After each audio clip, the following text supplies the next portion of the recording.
today's webinar on setting the 2022 Audit Committee agenda. My name is Puneet and I'm a Managing Director with Protiviti. I'm responsible for internal audit and financial advisory solutions, and I'll be moderating the discussions today. Before I introduce our eminent panel members, just a little housekeeping point. We are going to record this webinar and this will be available on our YouTube channel by tomorrow. So in case anybody wants to go and see that, or for our colleagues who might not have been able to join, this is going to be available online as well. There is a Q&A section on your screen. We request you to submit your questions, and we will keep about 20 minutes towards the end to answer these questions. So please keep on adding your questions during the discussion, and we'll take up the questions in the end. So as we all know, independent directors, audit committees, they shoulder a onerous responsibility as required of them as per the Companies Act, as per SEBI listing requirement, and various other acts. In addition, we find that they are expected to help the companies navigate through a hugely diverse set of risk and compliance requirement that is ever changing, ever evolving, and last couple of years has really demonstrated that, where we have seen unprecedentedly different risk and at huge scale. The audit committee relies on a variety of agents to be able to discharge these responsibilities effectively and confidently. Internal auditors, external auditors are the two key such agencies. And today we are going to focus a lot on the role that audit committees expect the internal auditors to play, and how internal auditors can help support the audit committee, and also how audit committees can help the internal auditors play their role effectively. So with this context, I would like to introduce our panel members. They are all industry veterans. They are independent directors with years of experience behind them. I will start with Chetan. Chetan is a chartered accountant with about 30 years of global experience in finance leadership roles. He advises companies, both public and private, in matters related to corporate governance, controllership, internal controls, finance transformation, and risk management. He is an independent non-executive director of audit and risk committees at Pratap Snacks and Mahindra HZPC. So welcome, Chetan. Thanks for joining us as a panelist. Thank you, Puneet. Then we have Nagesh, who is an independent non-executive director at Aditya Birla Sun Life Insurance Limited, Arvind Fashions Limited, and MCX Clearing Corporation. Nagesh focuses on ethics, corporate governance, risk management, and internal audit. He has worked in several organizations of repute. He retired as the Chief Internal Audit and Risk Management and Ethics from Tata Motors, and prior to that, he was the CAE for Reliance Retail and JSW Steel Limited. Welcome, Nagesh. We have Surat Mukherjee, who is the Chief Internal Auditor at ACC Limited.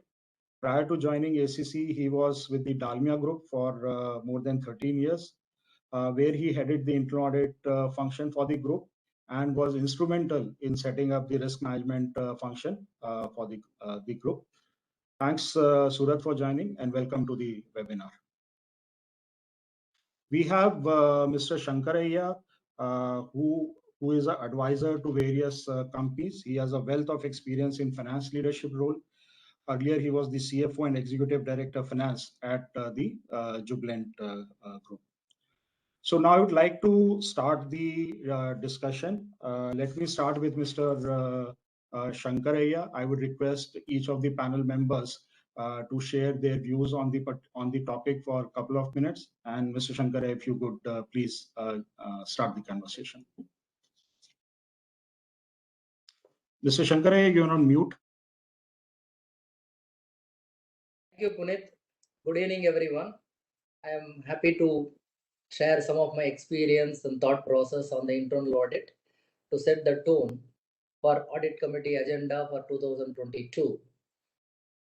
When we talk about 2022 Audit Committee agenda, the first thing which comes to my mind is it is not the normal audit system which used to happen for internal audit or even for statutory audit before COVID situation. After COVID situation, the whole systems and processes and also the way audit has happened, both statutory audit and internal audit, has completely changed because of the social distancing, and also people are not able to visit the respective sites and moving around the plants, etc., and understand really what is happening in the operating locations. That has really made me to think how this internal audit can be more effective without even visiting the plants and without even visiting the operating sites and also meeting the people in person. To me, seeing is believing, and also the body language of the people is more important than rather sitting and seeing the screen and trying to evaluate what is happening. Maybe that system of maybe the first cut which is required for any audit, that is without visiting, going through the books of accounts, records, and also the process and studying the processes and systems, one can definitely get into and shortlist what are all the various issues one has to focus. But will that become a complete audit or complete process of rather completing the process of audit? That has a bigger question mark in my mind. So during the last 2 years, because of the situation which was prevailing across the world, so it has become much more important for the people to understand how to do the real audit, internal audit, and also how to ensure the systems and process which has been defined on the paper is really working or not. That is something which I think a lot of people have grappled with, and that is why it is utmost important and additional systems and controls which are really required to ensure that the internal audit or the internal process and systems are working properly. That is very, very important. And another important thing which I would like to touch upon is I think there are enough regulatory requirements commensurate with the size of the business, etc., etc. The hence an internal audit has to be there. All those things which we know very much. But the reality is, are we really doing that to ensure that the systems and processes are working, or just to satisfy the audit committee and the board? This is something every company has to question themselves. Why I am raising this point is because most of the time it is not the tick the box exercise which is required to be done. It is really the real work on the ground to understand what is really happening, and also particularly in a listed companies. When you talk about the CEO CFO certification, to ensure the CEO and CFO before signing the certificate, he has to have the comfort that yes, I am signing after evaluating certain systems and controls are in place. I am ensuring whatever is getting into the ledger, everything is validated by somebody in the organization, which is very, very essential. That is something which is not which should not be done, in my opinion, as a tick the box exercise. It has to be done with the full consciousness. That is very important. When you talk about the listed company, yes, one can argue on this. What will happen in the case of unlisted companies or promoter driven companies? But one thing I am very happy to say, and I must admit also, lot of unlisted companies or lot of promoter driven companies, having evaluated the real reason for having a good systems and control, is going to protect themselves from various risks and frauds, lot of companies are forthcoming to ensure to put the right audit team in place, whether it is internal or external, to ensure that the process and systems are working. So that is something which is very heartening to note in India nowadays. Lot of things, lot of companies, some of the companies where I am advising also, even though it is an unlisted companies, people really thinking that yes, it is better to have stricter governance and controls rather let loose the whole thing or having controls at one level. No, it is a systematic controls which everybody wanted to do. That is something which I am seeing very clearly from my practical experience, having worked for more than 4 listed companies, listed in India, listed in US, listed in London, all those companies. Now, when I am advising some startups and also some of the unlisted entities, really I wanted to share that it is very heartening to note that these things are happening. That is something which is very very impressive. So with Thank this, you. maybe I can take a pause, maybe allow others to talk now. Yeah. Thank you very much. Thanks a lot, Mr. Shankaria, for your opening remarks. I think you have raised several pertinent points. Seeing is believing, importance of not working just for the regulator or the auditor, and the steps even smaller companies are taking or unlisted to drive the real value out of strong process systems controls. So, Nagesh, would you like to go next and share your perspective as well? Sure. Thank you, Puneet, and thank you for inviting me on this particular panel. It's always a pleasure to be back in IIA's, forum. For the simple reason, I'm the past president of IIA once upon a time, as I would like to call it. So thanks. I think I have shifted from chief internal auditor to the other side as independent director. And frankly speaking, I have come to one conclusion very clearly. From the other side, I was one amongst 7 stakeholders of the audit committee, as I would like to call it. We used to have always, chair of audit committee around that time, and which I also genuinely believe there are 6 or 7 stakeholders. One of them is internal audit. Another one is statutory audit. Third one is the compliance person, because he's also a very critical thing, especially in a regulated kind of entity. And out of my 10 companies, 5 are regulated companies. So for me, it counts a lot, be it be insurance, be it be banking, be it be asset management company, be it be commodity exchange. So that also plays a very critical role. The fourth one is in today's life, chief information officer, or what I call the chief data officer, which is also very critical. And CFO is, of course, the major stakeholder because he's the one who puts the signature and he gives the assurance on internal financial controller. So this is also important. And then there are small 2 tiny guys. They are also critically important. One of them is the secretarial audit report, and the other one is cost accounting report. All these things are like, enablers for you to arrive at a conclusion when you are on the other side, a chair of audit committee, to see how organization is working in that regard. And for me, I always used to be like what I call a player on, I think if you compare audit committee like an orchestra of, Zubin Mehta's kind of philharmonic orchestra, there are about 100 plus kind of players who are sitting on the dais. I think instead of that, in audit committee, it is more like 7 players who are sitting there with their own instruments, and they are in fact coming out with their own reports. And for me, I remember a typical song, Mile Sur Mera Tumhara, To Sur Bane Hamara. That means if my voice and your voice, they are matching with each other, there is a harmony. Otherwise, there is a discord on that account.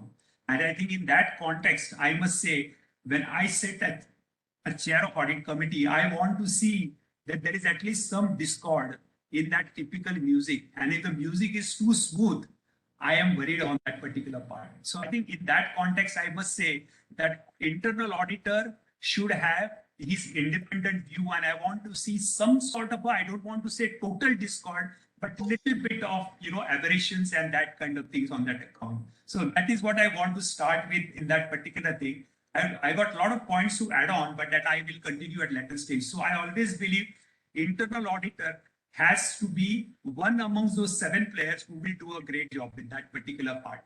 So that's what internal auditor is all about. He plays a very critical role, but he's one amongst those particular things. So thanks, Puneet. I will certainly take up the other points and I will come to the things on that.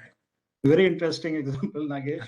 The intro auditor has to play the discordant note in the orchestra.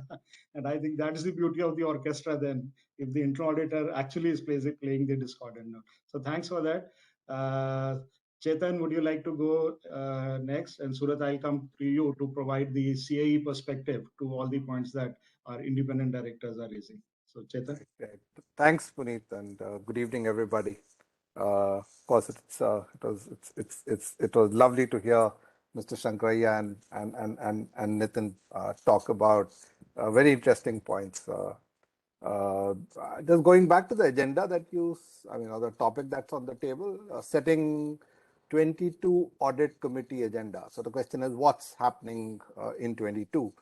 Okay, I've been an operating manager or leader, and now I'm on this side where I'm on the part of the board, audit committee, etc.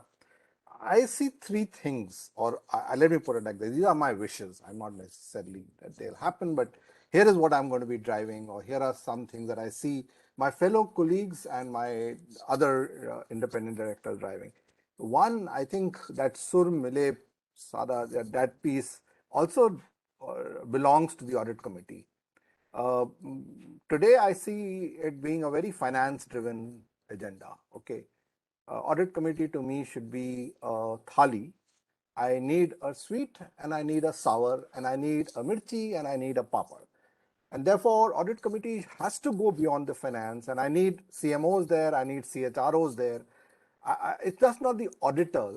Again, sorry, it's not just the directors. See, directors would be, you can probably get 3 or 4 of them, right? But what about getting permanent invitees from your CXO team, right? I mean, they will bring value to the whole discussion because, again, audit is committee is all about driving, again, the financial reporting piece and good governance, internal controls. And believe you me, that's a responsibility of us rather than I and you. The other piece which I think we missed big time pre-COVID and is this whole piece around risk assessment, right? I'm a big proponent, and risk assessment has to be done really rigorously, and audit committees are likely to call out, take the help of internal audit, go back to the management and insist, show me what you've done.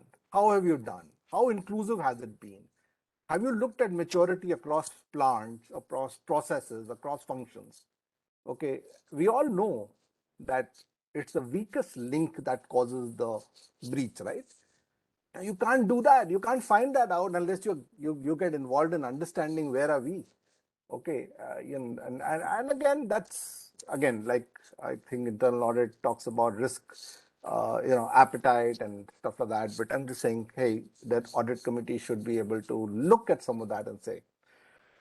I think the last point that comes to my mind is that we are living in the VUCA world, and that VUCA is probably becoming let's say faster and faster. Again, that is impacting financial reporting. So what's expected of us as chair of audit committee or as members of audit committee will force us to look at, I would say, innovative ways to get us comfort. I mean, again, sitting in some of these large committees, I find, related party transactions. I mean, if you are a Mahindra and Mahindra, it goes into millions. I'm sure Nitin Pinge would have answers. There is no way in hell that somebody can take a look at that and say that there can be no error, right? And I'm sure Surat will come back and tell us possible answers. But we need an answer. So we need a technology answer. We need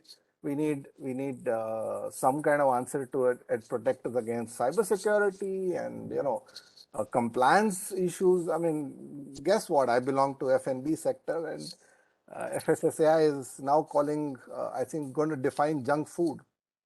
Is my mother's papad junk or not? I don't know. Question to be asked, right?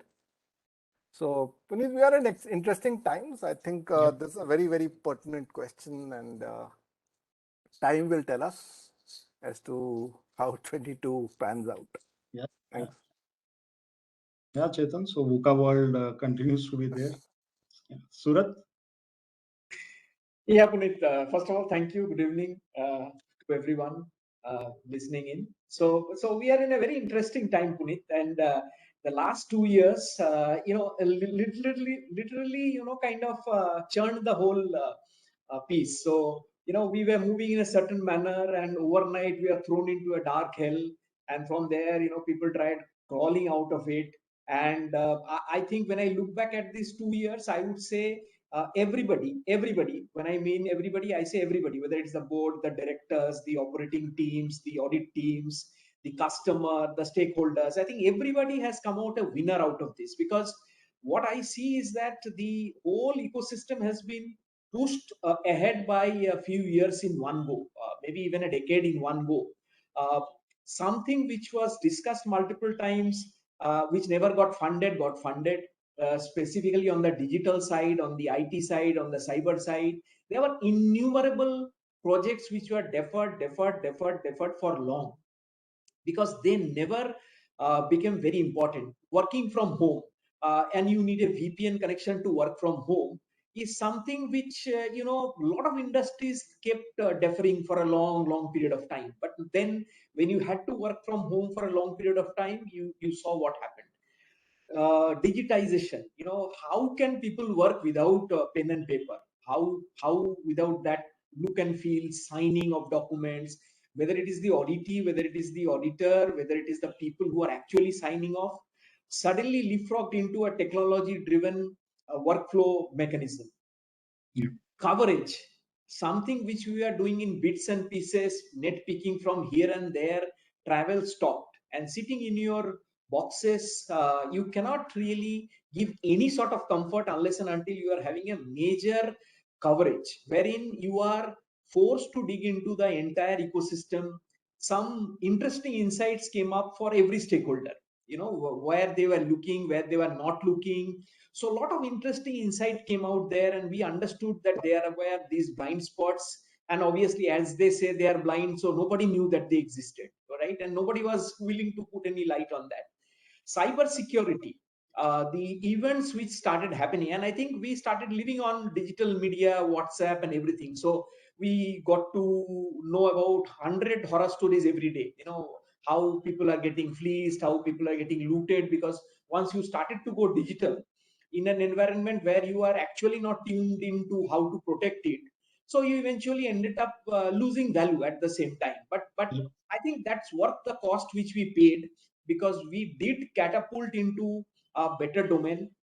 People have understood which business survived, and people have all analyzed why they survived and why the others didn't vanish, but they lagged behind, leaving aside some of the industries which were hurt because of their business model being not at all operating, whether it is being travel tourism or the airlines and stuff like that. But I think the other industries, if you see, they have done well, they have come out of it stronger. And so is with the audit committee. I think audit committee has started to look into it with a different perspective. I'm sure with people like Nagesh and all, they have that huge experience of being an auditor.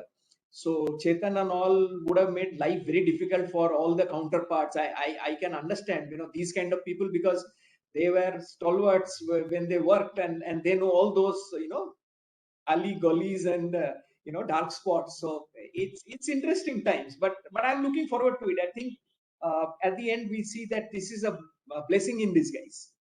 Thanks, Surat. Thanks.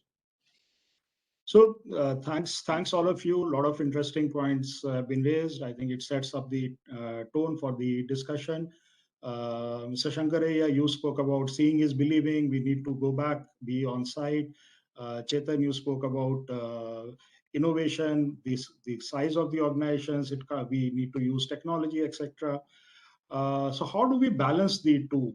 How do we use the technology but still do not lose the touch of or feel of things happening on ground? How do we balance the two? Mr. Shankar, if you could share your views on the right balance and the audit and how the auditors can strike the right balance. It is very interesting.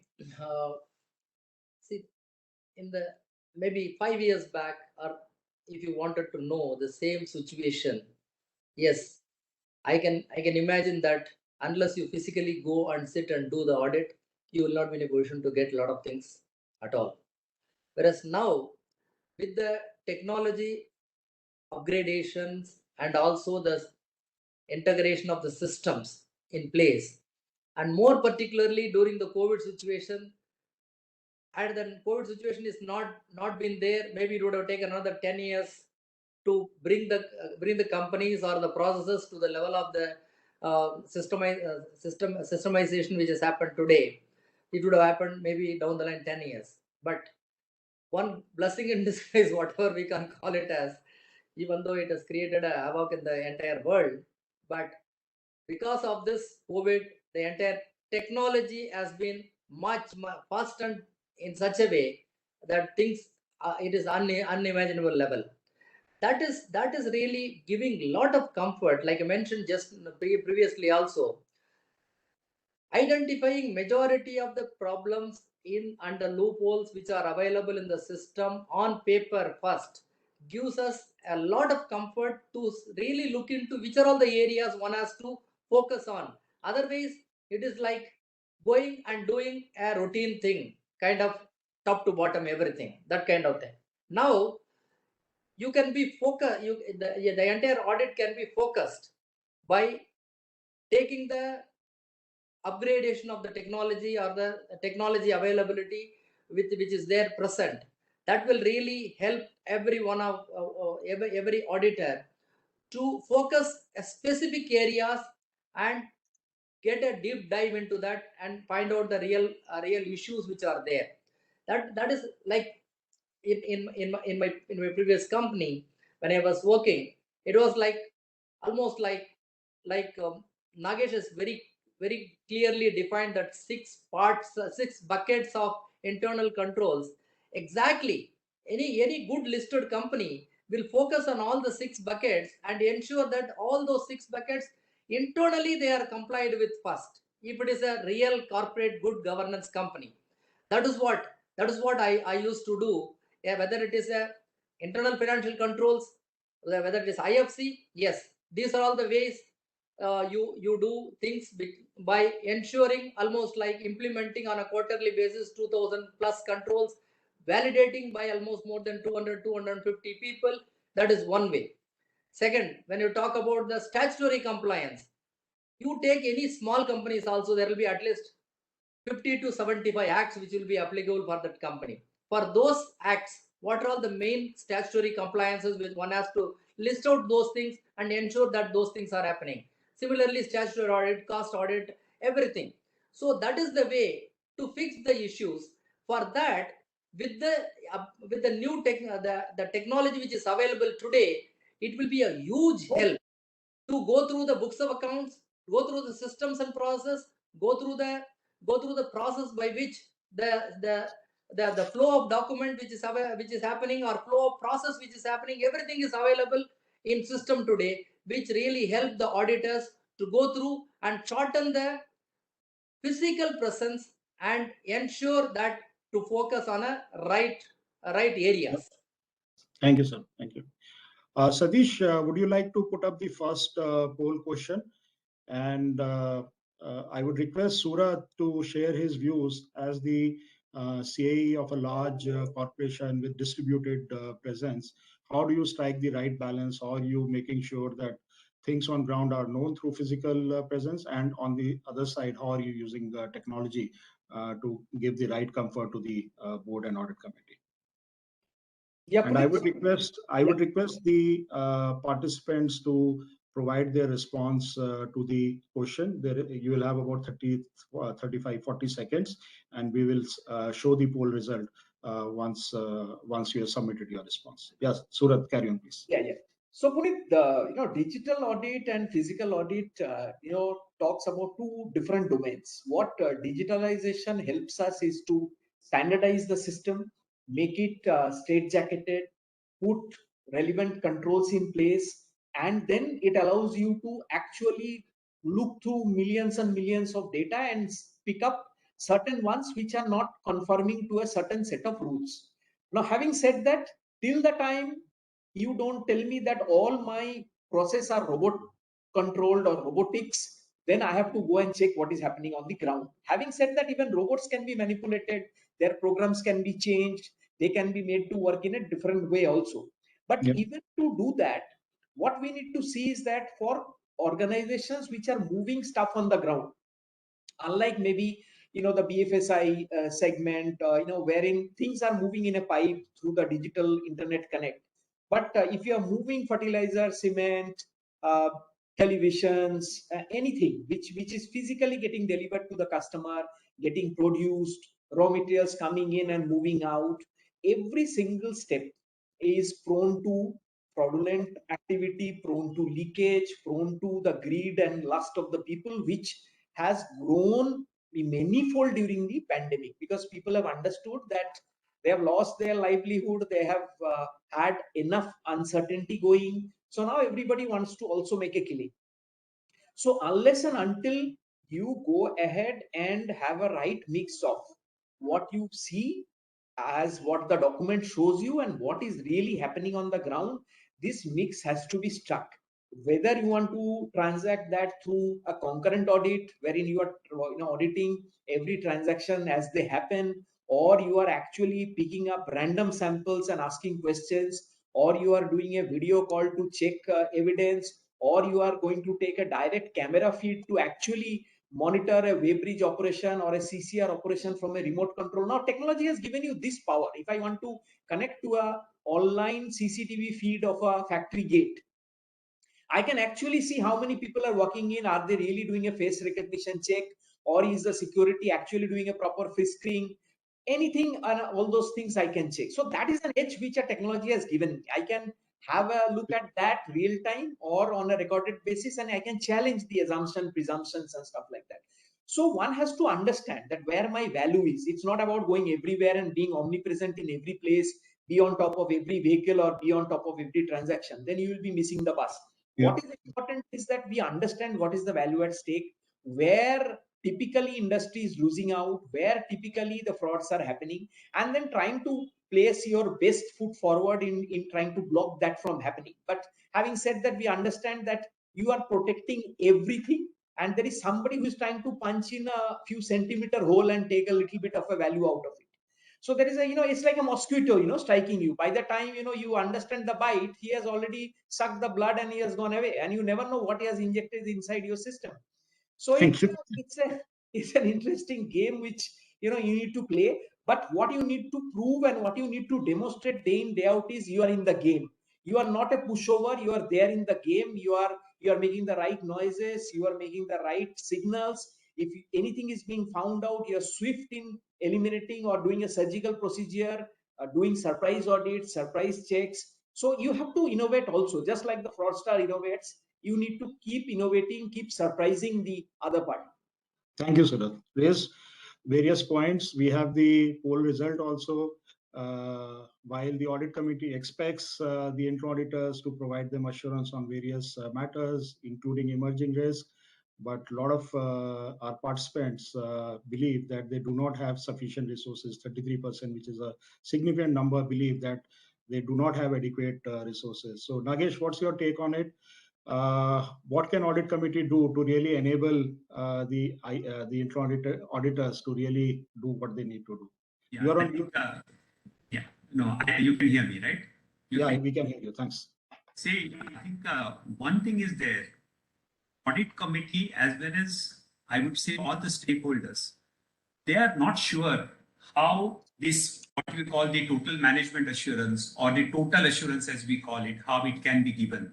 Because everybody is giving his part of this particular assurance on that account. So by virtue of that, it becomes an iteration kind of process. But I think what is really important is, I will just put some thoughts from my side and just to extend to what Surat has talked about on that account. As audit committee, all audit committee members, including chair, has to start thinking from a typical kind of phase-based kind of, augmentation of internal audit on that account. Gone are those days when we were only looking at on-site audits, as rightly said by Surat. Now, on-site to off-site, the percentage should go from 100% to almost 10% on-site and 90% off-site.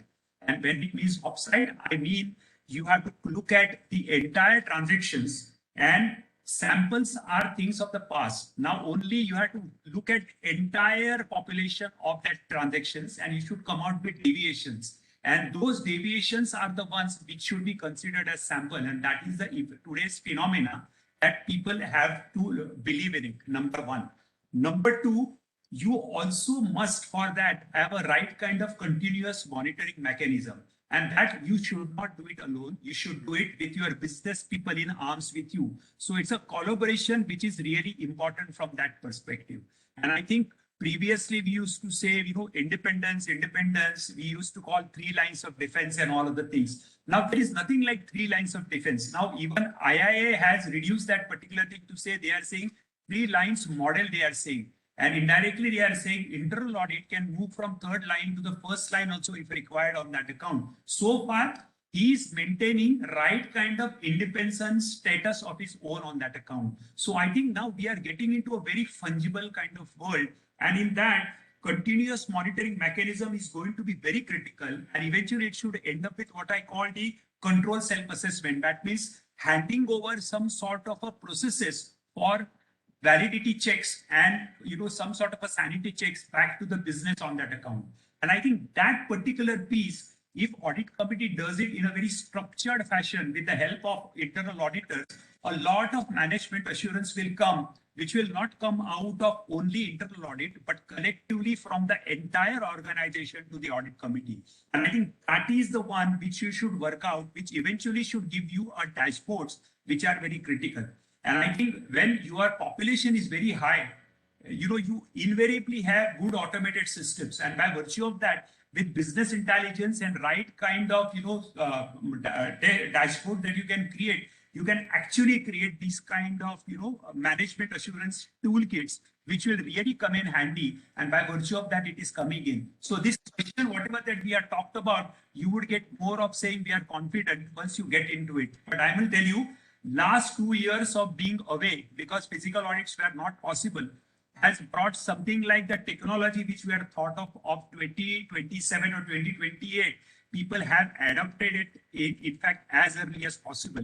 And most of the companies which are automated have realized the importance that we can even do audits off-site. It is not necessary we have to go on-site. And on-site are only those, as rightly told by our friend Surat, you can do it through CCTV, you do it through, some sort of a controller's checklist, and that kind of thing you can do. So I think people have to start moving towards that, which is very, very critical from that perspective. So next time coming back. Chetan, you spoke about the VUCA world. There are a plethora of risk which the audit committee has to deal with. How do you think internal auditors are able to look at the diversity of the risk that the audit committee needs comfort on, and how equipped are the internal auditors to really deliver to that mandate? Wow, that's deep. I mean, certainly goes over my head. So let me try. Okay, so part one, what does the audit committee require? Okay, the audit committee requires nimble internal auditors. I think Nagesh pointed out to a very, very strong process which is called control self-assessment. Believe me, it is, in my view, the strongest tool that's available in this space, right? If I can get every control owner, process owner, and the organization into the space, believe me, a lot of my uncertainty would go away. Coming back to, so internal audit needs to be nimble. Absolutely. Internal audit needs to be, using all the stuff that, again, Mr. Nagesh talked about and Surat talked about in terms of, continuous control monitoring. There are lots and lots of these tools that's available.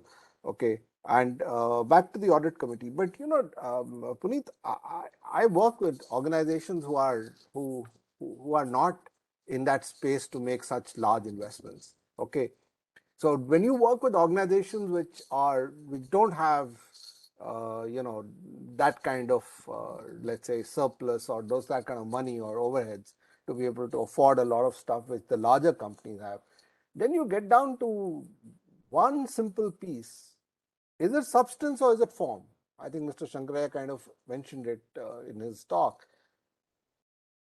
I think that's my core, that's my bottom line. If I'm a 1,000 crore company or a 500 crore company, believe you me, brother, I will hear about all this technology and IA and blockchain and all of that. But I look at you and blink because I know I can't afford it. My margins are thin. Okay, I can only bring Dara Singh onto this provided I can feed him. No, if I can't feed him, where is the question of bringing him? So somewhere along the way, I think there is today maybe a multi-pronged approach. The first pronged approach is using this control self-assessment as a process, and I don't know whether you call it 3 lines, 4 lines, merge. I mean, these are again, I'm not technologically or technically so well educated, but fundamentally, if I can get folks to do what they say they do and declare to me every quarter, I think I'll be in a better stage and substance in place. Thanks. I would request participants to start submitting their questions. We will take some of the questions. And Satish, if you could put up the next poll question.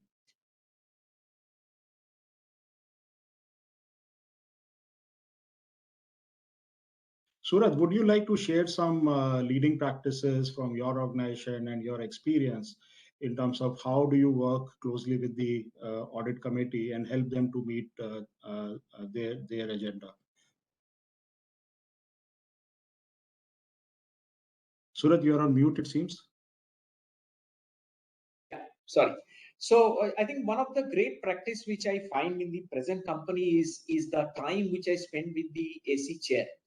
One-on-one for discussion of the entire audit committee presentation, threadbare. It's not about the executive summary or the small presentation. It's more detailed, where he really wants to go into the depth, really understand my way of looking into it, my gut feel, which is important, right? Now, gut feel is something which as a professional you generate once you are in the thick of things, in the field. So that's something which may not be substantiated with data all the time or with facts all the time. But what is the feel? How are you feeling about the control environment? How you are feeling about the intent of the employees in addressing the problems? How proactive they are in terms of working around the solutions? What kind of support we are kind of getting? So all of that is very, very important, for me. So that time gives me a very, very you can say a responsible time which I need to use very honestly, not to backstab or not to backbite. It's just a very honest confession around what we can do, what we cannot do, what kind of resource is required, where we are falling short. So it's kind of a mutual appraisal, not only about the system, about where we are lagging behind, where we need to catch up, and really able to get the time. So what it does is that it actually prepares him for the larger platform, which is the real show. So he then has his own interpretation. He will go into it and then come. So I think this is something which is fantastic. It is not about the interaction. I had this interaction earlier also, but if that's a 10 minutes interaction or a 15 minutes interaction, it's a whole different ball game as compared to if this interaction is completely unlimited. Like, so I can finish it in half an hour. I can take it up to 4 hours. So I have a complete window wherein I am deciding how much time I need, threadbare with him, right? So that is important. And giving him that right kind of an insight which he can take one-on-one from me. And being seasoned professionals themselves, they understand where is the core and where you are kind of trying to just influence and stuff like that. So that's due credit to those really stalwart professionals. But I think this is very, very good, very, very helpful actually. Thank you, Surat. I will take up a poll question. Okay, on the poll, I think on the emerging risk question that was there, good to hear that most of the participants have either started the discussion or in an advanced stage of covering the emerging risk. So looks like there is a greater awareness in the intra-audit community on the emerging risk. But related, I'll take up an interesting question which has come up. The question is, board of directors and audit committees nowadays expect IA to be superheroes, Rajnikant. Is there a need to educate the board that IA has limited powers and by statute per se, we are expected to have restricted remit? So in a way, linked to some of the earlier core question in terms of availability of resources, is the mandate too big? Is the internal auditor really provide the resource to deliver to that mandate? Anybody would like to respond to that, please? Nagesh, yeah. I think it's a very good question. And I think I will just supplement what Surat has talked about. I think during my time when I was chief of internal audit, and I'm continuing now on the other side, I think these pre-audit committee meetings, and also, there is a formal process of one-on-one meeting once a year with the chief internal auditor by the chair of audit committee and the audit committee. These are two critical parts where, if let's say you are expecting, in the board, if the internal auditors feel that the audit committee is expecting internal auditor to be Superman, I don't think that is the reality, because this is all well planned in the audit committees where the strengths and limitations of the auditor.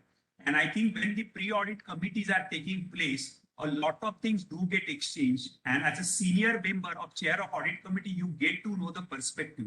But in our, I think for all of us in Indians, we will understand that particular part. Number of times what happens is, in a big Hindu undivided family or a big families, you have a new lady who comes in as a married kind of person, ghar ki bahu karke aati hai. When she comes, number of times, you have to convey message to the entire fold, or sometimes your younger son comes and you want to pass on that particular message to the entire community. You tend to concentrate around one person and start, I'm not saying firing, but making him responsible for everything on that account.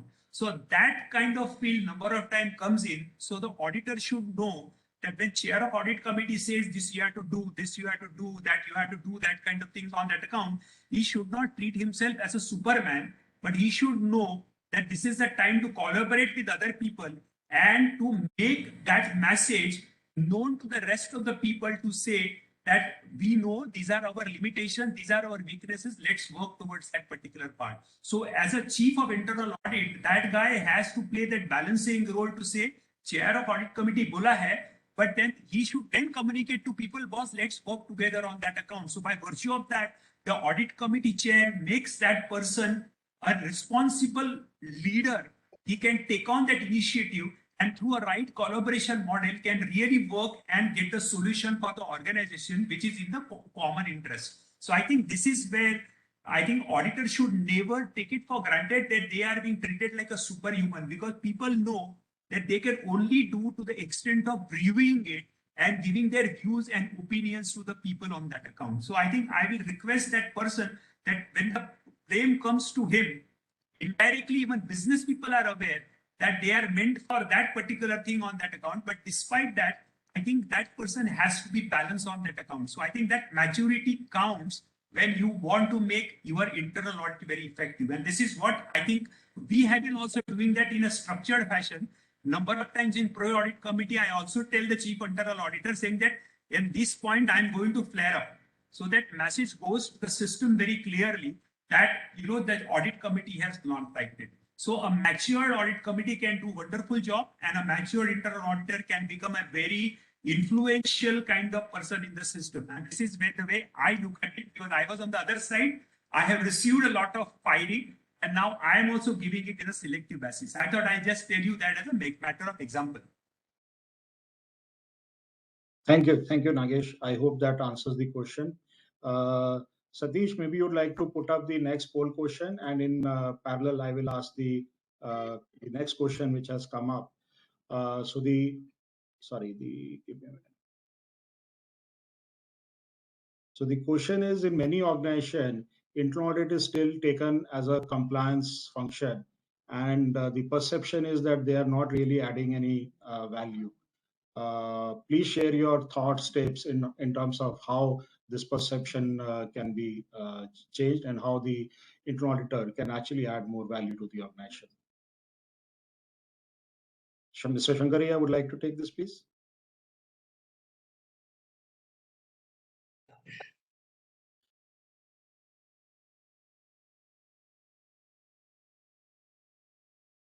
No, in many of these cases, actually, so how you see internal audit, that is very important. Is it, like I mentioned, is it to satisfy somebody or is it to strengthen the controls? What is the real thing the management wants out of the internal audit?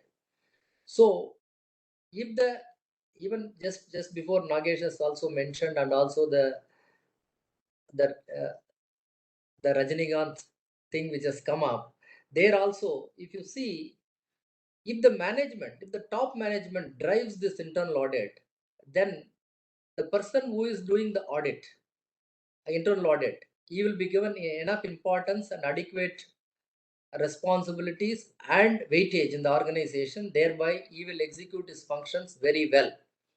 If that is not done, then it'll be a big issue actually.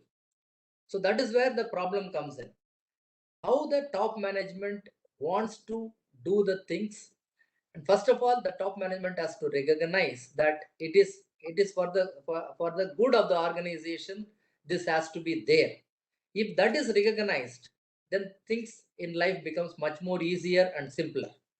That is where the change of mindset, which is required, even for the listed companies. Majority of the listed companies think that okay, it is more important to tick the box rather than really getting into the, rather get the benefits of that. That way, I think if the thought process is changed, the mindset is changed, things will completely change in the organizations. Thank you, Mr. Shankaraya. The next question is related to ESG.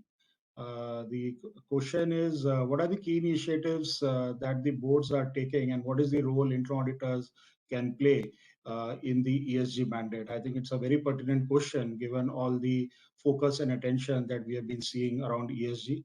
The SEBI has also come out with its requirement on ESG reporting. So would like to hear views. Anybody who would like to cover this particular topic? Nagesh? Should I go? Yeah, Oh, yeah, sorry. Chetan. I don't know. If Mr. Nagesh is going, I'll hold. No, go ahead, Chetan. Please go ahead. No. Okay, so right, ESG is the newest girl in town, so we are all excited about it. I think the role that internal audit should play, must play, and can play is help the management to put a solid measuring dashboard. I think Mr. Nagesh mentioned it in terms of controls. I think it needs to extend to it. I think most organizations, of course, need to learn. And that's the other piece, which is somebody needs to train people, and not train top management, but train people at the ground level to say, what does this mean? Okay, if you're talking about water usage, if you're talking about compliance to environmental laws, etc., what does it mean for me, the salesman on the road? Okay, should I be doing this or not be doing this? Okay, all right. The coming back to the other piece, which is the measure piece, is difficult. Okay, way back in 1999 or 2000, at PepsiCo Beverages, we called out that we are water positive company. Believe you me, it took us about 9 or 10 months to put or get an audit done so that we could actually stand up and say, listen, we are there. It wasn't easy, and this is a large corporation having pockets which are very deep. I mean, Now let's turn around to a company who is small. I mean, where will that poor guy who's a rim character be able to make such a statement? So I think that's where we have. So maybe the internal audit community needs to get together, again, take the help of the engineers and their thinkers, etc., and say, what are some quick measures or what are some easy to track measures and what's the journey that we as an organization can take to, to build the, reach the objective that our Prime Minister has challenged the country. And I think 2031, I think India has got some very, very lofty goals. Audacious, but very lofty. So. Just to supplement that, there are some technical audits internal auditors can take on. Something on, ESG is a very wide term. So it's not that, audit can be started immediately, as rightly pointed out by Chetan. It's a time consuming process. People have to work on it. But, governance part, out of that ESG, the governance part is already a matured kind of practice in India. So I think we have to see to it that we have right kind of processes in place, and that's what internal auditors are doing it. But over and above that, the emphasis on SHE related audits, safety, health, environment kind of audits, then even looking at, this whistleblowing and, the fraud related part. And this is where the, what are the practices, then HR reviews, what kind of people we are looking at it. Are we gender neutral really? All these kinds of things, which are pieces of this ESG, they can start now looking at it. And a lot of internal auditors are, we are insisting in the boards to take on these kind of reviews on that account and also work with the management in collaboration to see what can be done best to bring in this ESG kind of things on that account. And also one more thing which I must say, that audit committee and risk management group are two different, our risk management committee are two different committees, but I always say they are like conjoined twins, they are together on that account. Maybe two heads, but one body to support on that account. The one body is the organization. So I think both of these guys should, reconcile with each other, align with each other on that account. There will be overlap, but that overlap should not be too much, but at the same time, there should be overlap. And both of them in sync with each other should work on that. And this is also one of the important things that ESG will work, because then what can be done by risk management, what can be done by audit committee, and overall how it is helping organization has to be looked at it. So I thought I'd just give you that as an additional supplement from my side. Thank you. Thank you. We have crossed our time, but I'll take a couple of more questions. There are a lot of questions which are there. The next one is, I think, an interesting one. I think this is a very pertinent question for a lot of CAs on the entire, what kind of talent is needed now in internal audit? What kind of reskilling is needed? So the question is, with so much of focus on automation and audit becoming more of a system audit, in future, is IIA becoming a portfolio for IT professionals with business skills as against CAs and MBAs currently? So I think this is a big change, a lot of change, scary change maybe for a lot of professionals like us who have been traditionally chartered accountants, MBAs. So Surat, you would like to go ahead? How are you managing this this kind of a situation? Right, Puneet, I never get scared with these things because it's always like it's painted like when the computer will come, everybody will lose their job. When this will happen, that will totally go. So it never works like that. So it's a fact that you need different kind of skills for an auditor. Gone are those days when you just take CAs in your team. So you need now different skill sets, including something like a chartered accountants to a company secretary to an engineer to a data scientist to a guy who can actually write programs and can make life easier for the entire team. So there could be different things. Some skills you would like to have in your team. That is a decision which you have to take. What you want to have as an in-house talent and what you want to selectively go to the market and outsource, because you would not like to I like Taj Mahal doesn't mean that I need to buy it and keep it at home, right? So it's like we need to understand that what are the skill sets. There will be multiple changes which will be required. But whosoever you recruit, you need to be able to give a complete career path to the individual. You need to be able to give him a learning platform. You need to support him for his learning. Like, for example, if you take a cyber security professional today, now how do you make him learn the tricks of the trade, right? Which maybe a big 4 or a big 6 or a big 8 is able to consistently do. So not that I having the resource is important. What is important is, do I get the best possible output, right? Like, everybody doesn't have a doctor at home, or even if you have a doctor at home, that doctor would be a certain discipline, right? He may be a surgeon, he may be a dentist, he may be a orthopedics, right?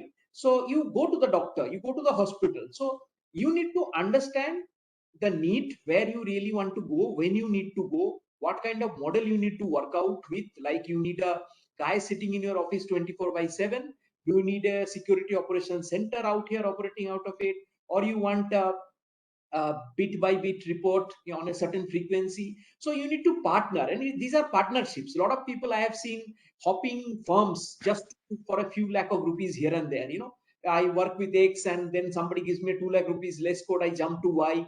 I think there are many services in which a partnership is very important, where you need to actually fix a firm, fix a partner, fix a team, and you really need to make sure that there is a continuous process which happens, wherein both sides learn, both sides develop, and both sides then start doing better things at a less time, which will bring cost efficiency. So I think we have to be smart, we have to be intelligent. We can't be thinking that we have to own everything, we have to buy everything out. If there are privacy issues that needs to be dealt with, the whole world knows how to deal with it.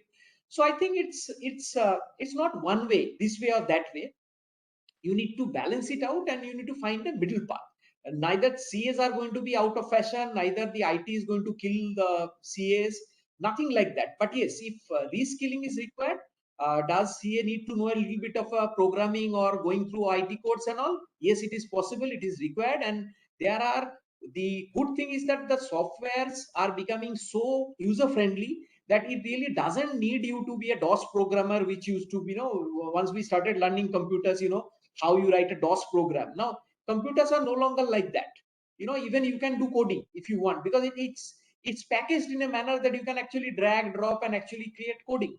So it's just the mind which is important. You need to be fearless, as Chetan said, that you need to leave those inhibitions and try and jump and have a go. Can I just supplement that, Surat, if you permit me? Always.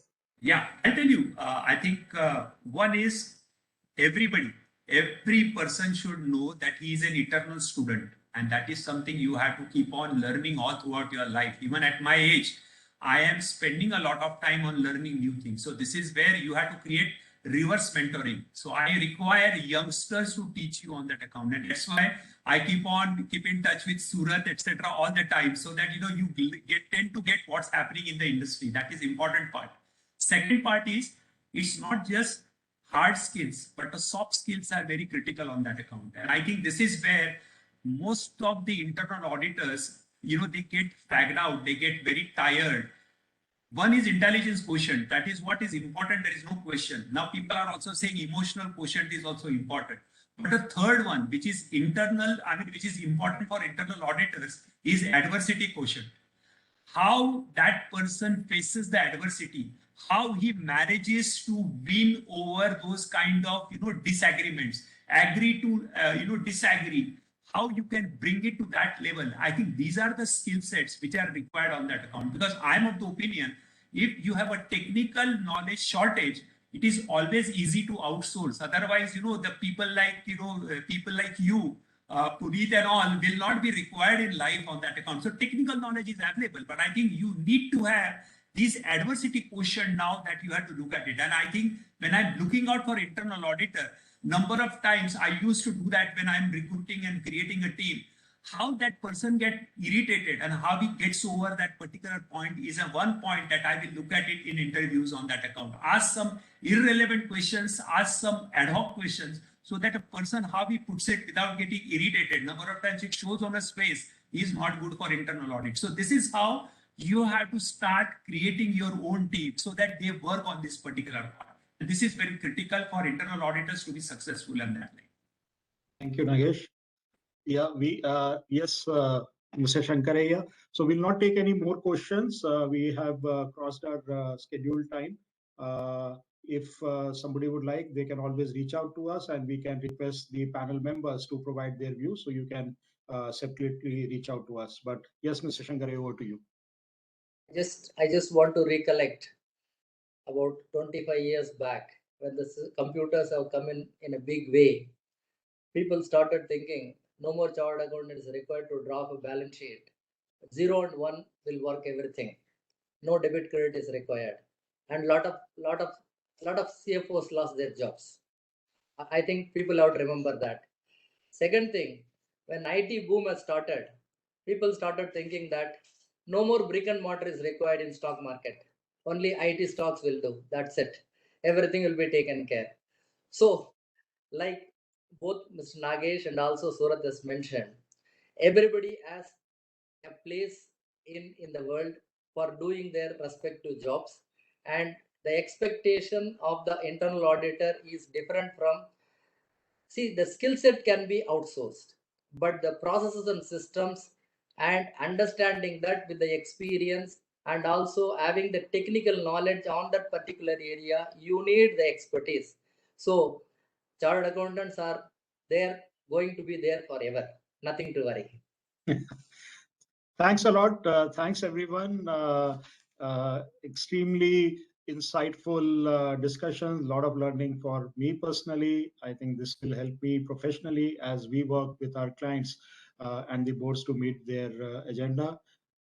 Thanks a lot. Look forward to continued discussions and sessions like this in future. Thank you. Thank you very much. Thank you so much, Puneet. Thank you so much. Thank you, Puneet. Yep. Hey, have a good day, everybody. Have a Bye. good day.